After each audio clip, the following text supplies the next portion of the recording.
Assalamualaikum warahmatullahi wabarakatuh. Seorang pria dari Palembang merantau ke Jepang demi keluarga, bertahan dari dingin, kerja keras, dan godaan rekan kerja yang begitu seksi.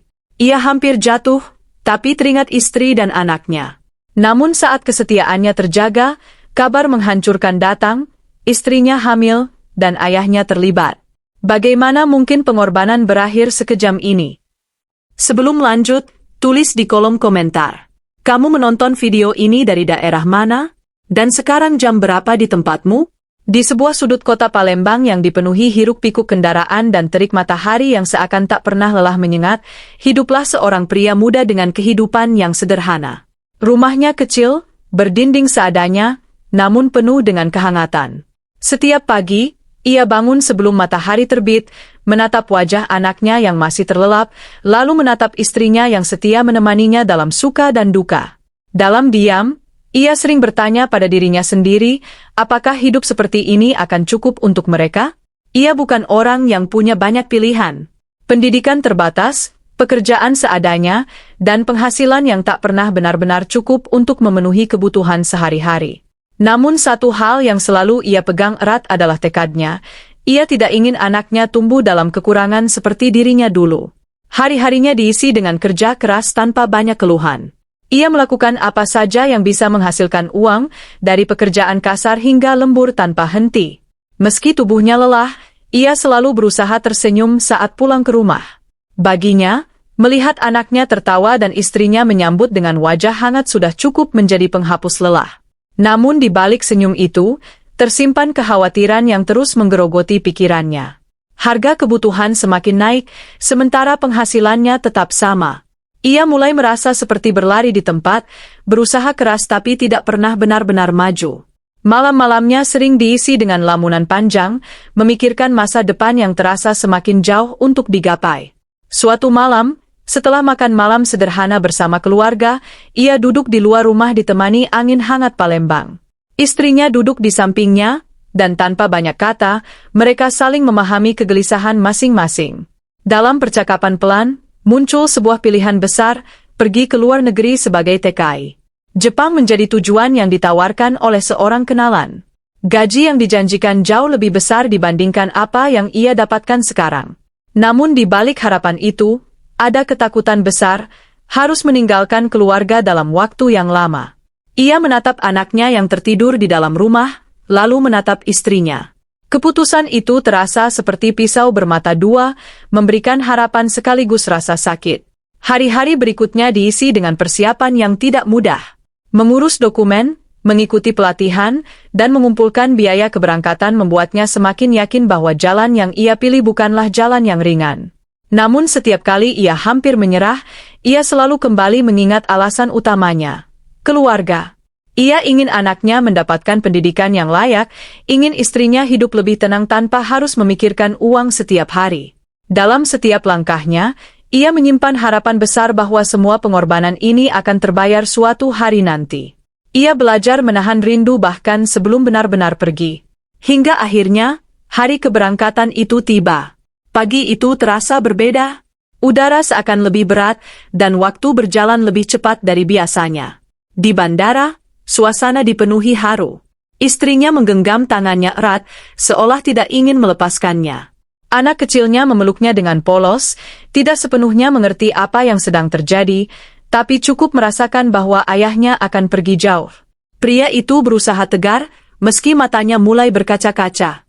Ia berlutut, memeluk anaknya erat, lalu menatap istrinya dengan penuh makna. Aku pergi bukan untuk meninggalkan kalian, tapi untuk masa depan kita, ucapnya pelan. Saat ia melangkah menuju pintu keberangkatan, ia tahu bahwa hidupnya akan berubah selamanya, dan ia hanya bisa berharap bahwa semua ini akan membawa kebaikan di akhir nanti. Setibanya di Jepang, ia langsung merasakan perbedaan yang begitu jauh dari kampung halamannya. Udara terasa lebih dingin, bahasa terdengar asing di telinga, dan orang-orang di sekitarnya berjalan cepat seolah tak punya waktu untuk berhenti. Ia ditempatkan di sebuah pabrik yang besar, penuh dengan mesin-mesin yang terus berdengung tanpa henti. Hari pertamanya terasa berat. Ia harus belajar banyak hal baru dalam waktu singkat, cara kerja mesin, aturan yang ketat, hingga kebiasaan kerja yang disiplin. Tidak ada ruang untuk kesalahan. Meski begitu, ia mencoba bertahan. Dalam hatinya, ia terus mengingat tujuan awalnya datang ke tempat ini. Rutinitasnya mulai terbentuk. Setiap pagi ia bangun sebelum matahari terbit, bersiap dengan cepat, lalu berangkat kerja bersama para pekerja lain. Di dalam pabrik, ia hampir tidak punya waktu untuk berbicara. Semua orang fokus pada pekerjaan masing-masing. Suara mesin menjadi teman utamanya sepanjang hari. Saat jam istirahat tiba, ia biasanya duduk sendiri sambil makan bekal sederhana. Kadang ia melihat rekan kerja lain bercanda dan tertawa, namun ia hanya tersenyum kecil. Ia masih merasa asing. Di sela-sela kesibukan, ia sering diam-diam membuka ponselnya, melihat foto anak dan istrinya. Dari situlah ia mendapatkan kekuatan untuk terus bertahan. Malam hari menjadi waktu yang paling berat baginya. Setelah pulang kerja dengan tubuh lelah, ia kembali ke kamar kecil yang ia tempati sendiri. Tidak ada suara anak kecil, tidak ada percakapan hangat dengan istri. Hanya keheningan. Ia sering duduk di tepi tempat tidur, menatap layar ponsel, menunggu kabar dari rumah. Ketika akhirnya pesan dari istrinya datang, hatinya terasa hangat kembali. Mereka berbicara sederhana, tentang kondisi anak, tentang keseharian di rumah, tentang hal-hal kecil yang dulu terasa biasa, tapi kini menjadi sangat berarti. Namun setelah percakapan selesai, rasa sepi itu kembali datang, bahkan terasa lebih dalam. Seiring berjalannya waktu, ia mulai sedikit demi sedikit beradaptasi. Ia belajar memahami bahasa dasar, mengenal ritme kerja, dan mulai berani menyapa beberapa rekan kerja. Di antara mereka, ada seorang wanita yang perlahan menarik perhatiannya. Wanita itu dikenal ramah, mudah tersenyum, dan sering membantu pekerja lain yang kesulitan. Berbeda dengan yang lain, wanita itu beberapa kali mencoba mengajaknya berbicara. Awalnya hanya sapaan singkat, menanyakan kabar, atau menawarkan bantuan. Hal kecil itu terasa berarti baginya, karena sudah lama ia tidak merasakan perhatian dari orang di sekitarnya selain keluarganya yang jauh di sana. Kedekatan mereka mulai tumbuh tanpa ia sadari. Wanita itu sering menemaninya saat istirahat, bahkan sesekali mengajaknya makan bersama. Mereka mulai berbicara lebih banyak, tentang pekerjaan, tentang kehidupan, bahkan tentang kesepian yang sama-sama mereka rasakan. Pria itu merasa nyaman, seolah menemukan seseorang yang bisa mengerti dirinya di tempat asing ini. Namun di dalam hatinya, ia tahu ada batas yang tidak boleh ia lewati. Setiap kali ia mulai merasa terlalu dekat, bayangan istrinya dan anaknya selalu muncul, mengingatkannya akan tanggung jawab yang ia bawa. Ia berada di persimpangan perasaan, antara kebutuhan akan teman dan kewajiban untuk tetap setia. Suatu hari, setelah jam kerja yang terasa lebih panjang dari biasanya, hujan turun dengan deras. Langit gelap lebih cepat, dan udara dingin menusuk hingga ke tulang. Banyak pekerja bergegas pulang, berlari kecil menghindari hujan. Ia berdiri di bawah atap pabrik, menunggu hujan reda, sambil memandangi tetesan air yang jatuh tanpa henti. Di saat itulah wanita itu datang menghampirinya. Dengan senyum yang sama seperti biasanya, ia menawarkan untuk menunggu bersama. Percakapan kecil pun kembali mengalir, mengusir rasa dingin yang sejak tadi menyelimuti. Dalam suasana yang sunyi dan hujan yang semakin deras, kedekatan di antara mereka terasa lebih kuat dari sebelumnya. Hujan tak kunjung reda, bahkan semakin lebat. Wanita itu lalu mengusulkan sesuatu yang sederhana, namun cukup membuatnya terdiam sejenak, mengajaknya berteduh lebih lama di apartemennya yang tidak jauh dari sana. Ia ragu. Dalam pikirannya, ia tahu bahwa menerima ajakan itu bisa membawa situasi ke arah yang tidak ia inginkan. Namun di sisi lain, tubuhnya lelah, pakaiannya mulai basah, dan hatinya merindukan kehangatan, bukan hanya dari tempat, tapi juga dari kehadiran seseorang. Setelah beberapa detik yang terasa lama, ia akhirnya mengangguk pelan, mencoba meyakinkan dirinya bahwa ini hanyalah sekadar berteduh dari hujan. Apartemen itu sederhana, namun terasa hangat. Lampu yang redup, suara hujan yang terdengar dari luar jendela, dan aroma minuman hangat yang disiapkan wanita itu menciptakan suasana yang berbeda. Ia duduk dengan canggung, mencoba menjaga jarak, namun wanita itu duduk tidak terlalu jauh darinya. Percakapan mereka mulai berubah, tidak lagi sekadar tentang pekerjaan, tapi lebih dalam. Wanita itu bercerita tentang hidupnya, tentang kesepian yang ia rasakan, tentang bagaimana ia juga pernah berharap memiliki seseorang yang selalu ada di sisinya. Kata-kata itu perlahan menyentuh hati pria itu, membuatnya merasa dipahami. Tanpa ia sadari, jarak di antara mereka semakin dekat. Tatapan mata yang awalnya biasa kini terasa berbeda. Ada sesuatu yang sulit dijelaskan, perasaan hangat yang bercampur dengan kegelisahan. Wanita itu menatapnya lebih lama, seolah menunggu sesuatu. Dalam diam, pria itu merasakan jantungnya berdetak lebih cepat. Ia sadar bahwa situasi ini tidak lagi sederhana. Ini bukan sekadar berteduh dari hujan, bukan sekadar berbagi cerita. Ini adalah godaan yang nyata, yang datang di saat ia sedang lemah. Untuk sesaat, ia hampir melupakan siapa dirinya, dan untuk apa ia datang ke negeri ini. Namun tepat di saat itu, sesuatu menghentikannya.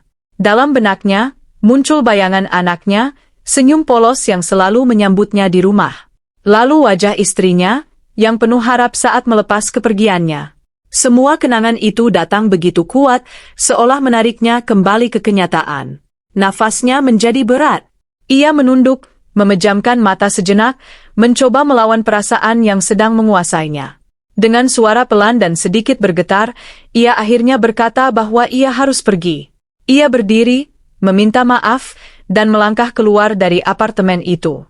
Hujan masih turun deras, tapi kali ini ia tidak peduli. Di tengah hujan dan dingin malam, ia tahu bahwa ia baru saja membuat keputusan yang sangat penting dalam hidupnya. Langkahnya terasa berat saat menembus hujan malam itu. Pakaian yang ia kenakan basah kuyup, sepatu terasa dingin, namun pikirannya jauh lebih penuh dibanding tubuhnya yang lelah. Ia terus berjalan tanpa menoleh ke belakang, seolah takut jika ia berhenti sejenak saja, ia akan kembali dan mengkhianati dirinya sendiri. Di sepanjang jalan yang lengang, hanya suara hujan dan napasnya yang terdengar. Dalam hatinya, ia mengulang-ulang satu hal yang sama, alasan ia datang ke Jepang. Bukan untuk mencari kenyamanan sesaat, bukan untuk melupakan keluarga, tapi untuk memperjuangkan masa depan mereka. Malam itu menjadi seperti ujian yang hampir saja membuatnya jatuh. Sesampainya di kamar kecilnya, ia langsung terduduk di lantai. Tubuhnya gemetar, bukan hanya karena dingin, tapi juga karena perasaan yang bercampur aduk. Ia menutup wajahnya dengan kedua tangan, mencoba menenangkan diri. Dalam keheningan itu, ia merasa bersyukur karena masih bisa mengendalikan dirinya di saat yang paling sulit. Tidak lama kemudian, ia meraih ponselnya dan membuka galeri. Foto anaknya muncul di layar, diikuti foto istrinya yang tersenyum sederhana. Air matanya akhirnya jatuh. Bukan karena sedih, tapi karena lega. Ia hampir saja kehilangan semua itu hanya karena sebuah kelemahan sesaat. Keesokan harinya, ia kembali bekerja seperti biasa. Namun kali ini ada sesuatu yang berubah dalam dirinya. Ia menjadi lebih berhati-hati, lebih menjaga jarak, dan lebih sadar akan batasan yang harus ia pegang. Saat bertemu dengan wanita itu di pabrik, mereka hanya saling menyapa singkat. Tidak ada lagi percakapan panjang, tidak ada lagi kebersamaan seperti sebelumnya. Wanita itu tampak mengerti, meski ada sedikit kekecewaan di wajahnya. Pria itu memilih fokus pada pekerjaannya, menenggelamkan diri dalam rutinitas agar tidak memberi ruang bagi pikirannya untuk kembali goyah. Ia tahu, menjaga jarak adalah satu-satunya cara untuk melindungi apa yang paling berharga dalam hidupnya. Hari-hari kembali berjalan dengan pola yang sama, bangun pagi, bekerja, pulang, dan beristirahat. Namun kini, ia menjalani semuanya dengan hati yang lebih kuat. Ia mulai mengisi waktunya dengan hal-hal positif, seperti belajar bahasa lebih serius, mengatur keuangan dengan lebih baik, dan sesekali berbicara dengan sesama pekerja dari Indonesia. Ia juga semakin rutin menghubungi keluarganya. Setiap panggilan video menjadi momen yang sangat ia tunggu. Melihat anaknya yang tumbuh perlahan, mendengar suara istrinya yang lembut, semua itu menjadi sumber semangat yang tidak tergantikan. Ia merasa bahwa pengorbanannya mulai terasa berarti, meski jarak memisahkan mereka. Hingga suatu malam, setelah hari kerja yang melelahkan, ia menerima sebuah pesan dari kampung. Awalnya ia mengira itu hanya kabar biasa, seperti hari-hari sebelumnya. Namun saat ia membaca isi pesan itu, dadanya tiba-tiba terasa sesak. Jantungnya berdegup lebih cepat, dan pikirannya langsung dipenuhi berbagai kemungkinan. Ia mencoba membaca ulang pesan itu, memastikan bahwa ia tidak salah memahami. Malam yang tadinya tenang berubah menjadi penuh kegelisahan. Ia duduk diam di tepi tempat tidur, menatap layar ponsel tanpa berkedip. Perasaan tidak enak mulai muncul, seolah ada sesuatu yang akan mengubah hidupnya. Dan tanpa ia sadari, malam itu menjadi awal dari kabar yang akan mengguncang seluruh dunianya. Dengan tangan yang sedikit gemetar, ia membuka pesan itu sepenuhnya. Kata demi kata ia baca perlahan, seolah berharap isi pesannya akan berubah jika ia membacanya lebih hati-hati. Kabar itu datang dari seorang kerabat dekat yang tinggal tidak jauh dari rumahnya.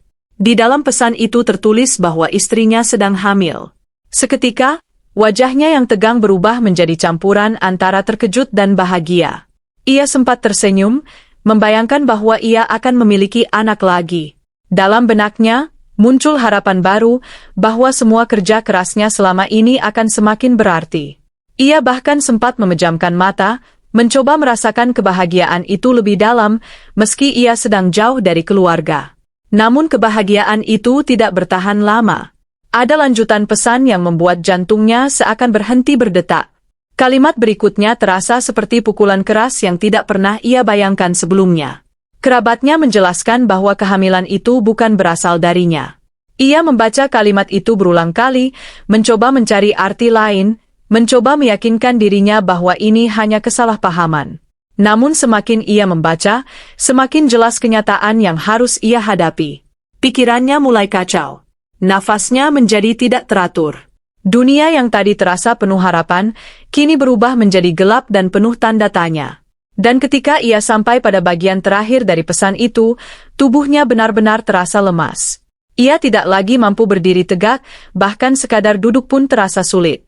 Nama yang disebut sebagai ayah dari bayi itu adalah orang yang paling tidak pernah ia curigai, ayahnya sendiri. Untuk beberapa saat, ia hanya terdiam. Tidak ada air mata, tidak ada kata-kata.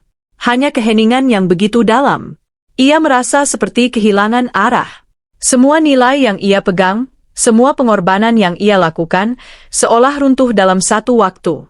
Pengkhianatan itu bukan hanya datang dari satu orang, tapi dari dua orang yang paling ia percaya dalam hidupnya. Malam itu menjadi malam terpanjang dalam hidupnya. Ia berjalan mondar-mandir di kamar sempitnya, mencoba memahami apa yang sebenarnya terjadi. Ingatannya kembali pada semua momen bersama istrinya, pada sosok ayahnya yang dulu ia hormati. Ia mencoba mencari tanda-tanda yang mungkin pernah ia abaikan, namun tidak menemukan apapun. Rasa sakit itu perlahan berubah menjadi kehampaan. Ia ingin marah, tapi tidak tahu kepada siapa harus melampiaskan. Ia ingin menangis, tapi air matanya seakan tertahan. Dalam kesendirian di negeri orang, ia merasakan luka yang begitu dalam tanpa ada siapapun di sampingnya. Di tengah keheningan malam yang dingin, ia akhirnya duduk kembali di tepi tempat tidur. Ponselnya masih berada di tangannya, layar masih menyala dengan pesan yang sama. Ia menatap kosong, seolah tidak lagi memiliki kekuatan untuk bereaksi. Dalam pikirannya, terlintas kembali malam ketika ia hampir jatuh dalam godaan. Jika saat itu ia memilih jalan yang salah, mungkin ia akan menyesal seumur hidup.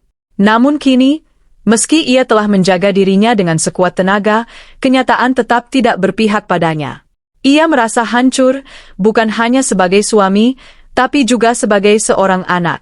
Untuk pertama kalinya, ia benar-benar merasa sendirian di dunia ini, jauh dari rumah, jauh dari kebenaran yang ia harapkan, dan jauh dari kehidupan yang dulu ia perjuangkan dengan sepenuh hati. Wassalamualaikum warahmatullahi wabarakatuh.